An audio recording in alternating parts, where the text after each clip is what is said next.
All right, guys, you're here with Trance United TV, and we have Ben Gold. Yeah, hi, how you doing? Great. All right, so we were just wondering how you feel about the government, the crowd, and the vibe. I did it last year in August, and with Richard Durand and Sean Tyers, and it was really good. I love coming over to Canada. I first came over in 2010 to Vancouver, and then I went back to Vancouver, and then I did the Ballon Blanc in Montreal last year. And then the government was on my hit list, and when I got the booking, I was obviously really pleased. No, it was great. Really good crowd, educated. There's a big love for the scene over here, and playing to an educated crowd is such a better experience for a DJ, because you don't have to worry about playing commercial records. You can actually go somewhere with your set, and I was able to do all those things with the government last time. So I'm hoping for exactly the same plus more this time. That's amazing. And how do you feel about the Toronto trance scene here? You know what? Last time I was here, actually, I went to see Matt Zoe play at a small party. But the name of the venue and the night escaped. Vola. That's it. Okay. Yeah, it was, and it was great. Like 400 people, 300, 400 people, and that was the night before the government. And then obviously the government was really busy as well, and plus Matt's night was, and have to have a double weekend of 2 trance shows, and both were really busy. It doesn't really matter the size. The atmosphere was great in both. So yeah, I presume it's alive, and what I've seen of it, it's live and very much well. And how do you feel about the evolution of trance music? Because it seems to be such a controversial topic lately. Yeah, it's I don't think the trance scene is getting any smaller. I just think more people are now into house music, which is obviously a bit more commercial. So the David Guettas and the Aviciis, and even Tiesto to a certain degree.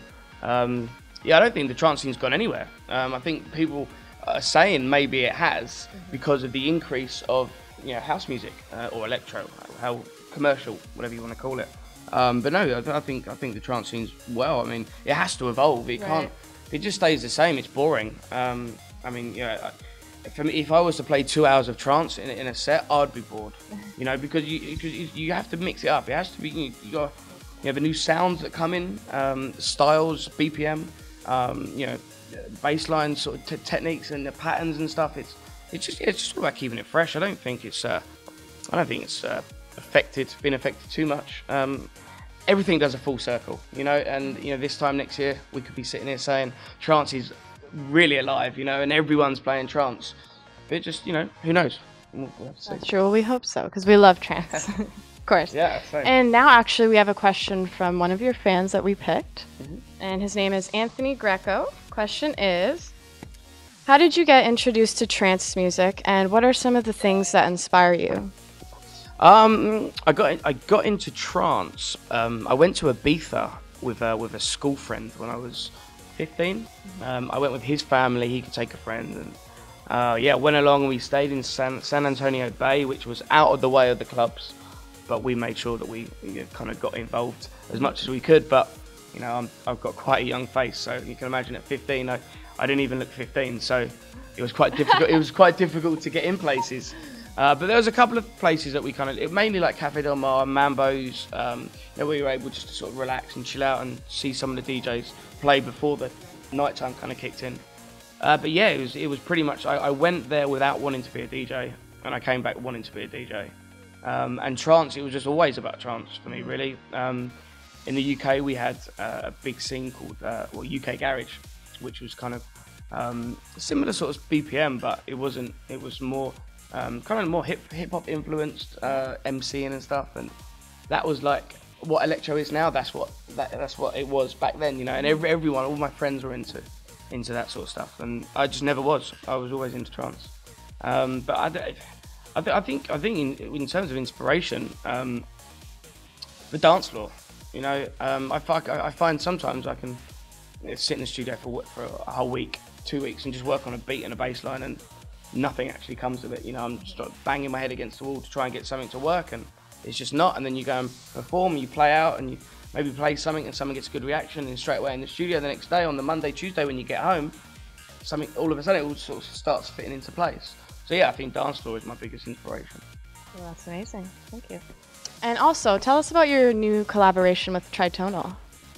We've just done another. We did Slave. Slave was a collaboration remix. Originally, they asked me to remix it on my own as part of their remix album, and I agreed. I said, yeah, cool, I'll do it. And then about a week later, Chad from Tritonal hit me up on Skype and was just like, look, why don't we do a collaboration? Because I think that because they tend to do club mixes of their records, but they hadn't done a club mix for this track. So we're like, why don't we do like a club mix, Bengal Tritonal style? So yeah, we did it. We did it all over Skype. I've never even met the guys. Really? Yeah. But we use the same setup. We're both on Logic, and it was great.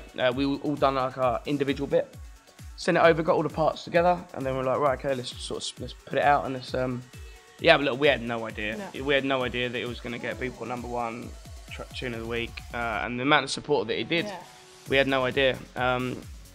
So yeah, I said, look, I'm working on an album. Release date is not even set, but I'm slowly working on it. So I was like, it'd be great if we could, collaborate and get a feature on, do a track for the album. So about 2 years ago, I wrote a track which I never released. I just couldn't get it right myself. I had the melody, everything was in place, but something was missing. I just couldn't get it to click. So I sent it over to them, and they were just like, this is really cool. So they took a little bit from it, and then I wrote some extra bits, and then whatever, and we kind of just went back and forth, and then all of a sudden it all sort of fell into place again. And I think it's as good as, maybe if not better than Slave, and I think they think the same. So release date is middle of April, which will be on Garuda. Garuda release this time, and really excited. I think it was crazy if we didn't do one. It kind of worked, and in fact we have it exclusive this month at our State of Trance parties. So they're going to be playing in Miami, and I played in Moscow. Yeah, actually, how was your experience there in Moscow? The experience? Yeah. Sorry. It was good. It was good. It was like, you spend all day getting there and stuff, and Moscow traffic is an absolute nightmare. But by the time we got to the hotel, I was in there 45 minutes. I literally showered, we went for some food, and went straight to the event. And when I did the Den Bosch at 500 last year, it was 5 rooms. And this time it was only 2 rooms, so 15,000 split.